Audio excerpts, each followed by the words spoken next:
श्री स्वामी समर्थ अन्नछत्र मंडळाच्या 38वा वर्धापन दिन आणि गुरुपौर्णिमा महोत्सवाच्या औचित्याने विविध धार्मिक व सांस्कृतिक कार्यक्रमाचे भव्य आयोजन करण्यात आले आहे. अक्कलकोट येथे हा कार्यक्रम 10 जुलै रोजी साजरा होणार असून यासाठी अन्नछत्र मंडळाने जय्यत तयारी केली आहे.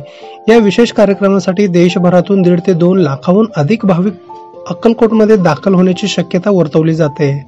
यासाठी भक्तांच्या राहण्या खाण्याची व्यवस्था अन्नछत्र मंडळातर्फे करण्यात आली आहे.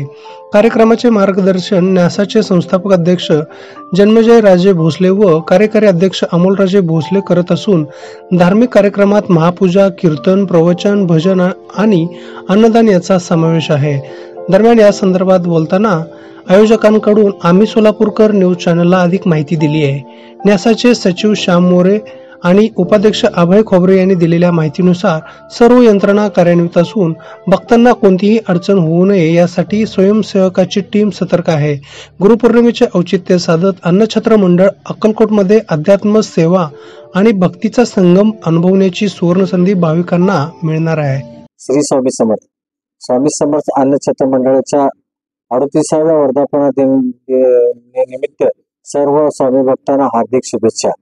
उद्या होणाऱ्या गुरुपौर्णिमेच्या कार्यक्रमास जवळजवळ 1.5 ते 2 लाखांचा भक्तजण इथे महाप्रसाद घेईल आणि त्याची तयारी आपण पूर्ण केलेली आहे. त्या प्रसादाचा सर्वांनी भक्तांनी आदर्श लाभ घ्यावा हीच नम्र विनंती. श्री स्वामी समर्थ. सालाबादाप्रमाणे यंदाही श्री स्वामी समर्थ अन्नछत्र मंडळ अक्कलकोट या धर्मादाय न्यासाची गुरुपौर्णिमा उत्सव आणि त्यांचा 38वा वर्धापन दिन उद्या दिनांक 10 जुलै 2025 रोजी भव्य प्रमाणात साजरा केला जाणार आहे. आणि हे संपूर्ण 10 दिवसाचा धर्मसंकीर्तन सांस्कृतिक कार्यक्रमाचं नियोजन आणि ही उद्याच्या गुरुपौर्णिमेच्या उत्सवाचं नियोजन सन्माननीय अमोलराजे जन्मेजयराजे भोसले कार्यकारी अध्यक्ष यांनी केले. आणि त्याचप्रमाणे सन्मान्य श्री जन्मेजयराजे दिनेशराजे भोसले महाराज संस्थापक अध्यक्षाचे स्वामी समर्थ अन्नछत्र मंडळ अक्कलकोट हे यांच्या कुशल मार्गदर्शनाखाली सध्याचा उत्सव संपन्न होणार आहे. आणि या निमित्त सर्व हजारो लाखो स्वामी भक्तांना या संस्थांच्या वतीने मनापासून शुभेच्छा.